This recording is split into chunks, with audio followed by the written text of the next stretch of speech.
এক ফোনেই সর্বশান্ত। ডিজিটাল অ্যারেস্টের খপ্পরে পড়লে শেষ। কি এই ডিজিটাল অ্যারেস্ট?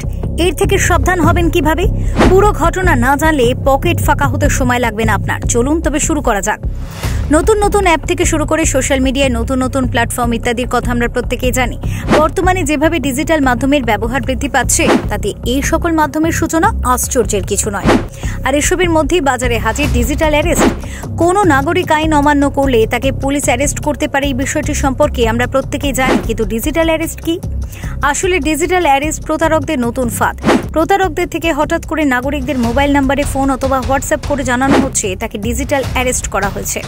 প্রথমে বিষয়টি বিশ্বাসযোগ্য না হলেও প্রতারকরা সোশ্যাল মিডিয়া থেকে ওই ব্যক্তি সম্পর্কে নানান তথ্য সংগ্রহ করে এমন সব কথা বলছেন যাতে করে ওই ব্যক্তি ডিজিটাল অ্যারেস্টের বিষয়টি বিশ্বাস করতে বাধ্য হচ্ছেন। আর এরপরই শুরু হচ্ছে আসল খেলা। এরপর ওই ব্যক্তিকে জিজ্ঞাসাবাদের জন্য কোনো ভিডিও কনফারেন্সের লিঙ্ক পাঠানো হচ্ছে। প্রতারকদের তরফ থেকে পাঠানো ওই লিঙ্কে ক্লিক করে যখন ওই ব্যক্তি সরাসরি জিজ্ঞাসাবাদের মুখোমুখি হচ্ছেন, তখন অপর প্রান্তের ব্যক্তি এমনভাবে উপস্থিত থাকেন যেন তিনি একটি থানার মধ্যে রয়েছেন এবং তিনি আসল পুলিশ।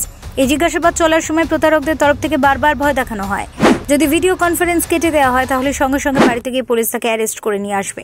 আর এইভাবে জিজ্ঞাসাবাদ চলতে চলতে যখন প্রতারকরা বুঝতে পারেন ওই ব্যক্তি পুরোপুরিভাবে ফাঁদে পড়ে গিয়েছেন, তখন তার সঙ্গে টাকা পয়সার ডিল শুরু হয়। এই ধরনের ডিজিটাল অ্যারেস্টের মতো কোনো হুমকি এলে সেই হুমকিতে কোনোভাবেই পড়লে হবে না, কেননা ভারতবর্ষের আইন অনুযায়ী ডিজিটাল অ্যারেস্ট বলে কোনো ব্যবস্থা নেই। এই ধরনের ঘটনা সামনে এলেই তৎক্ষণাৎ স্থানীয় পুলিশকে বিষয়টি জানান। ফেরো রিপোর্ট, বাঁকুড়া নিউজ 1।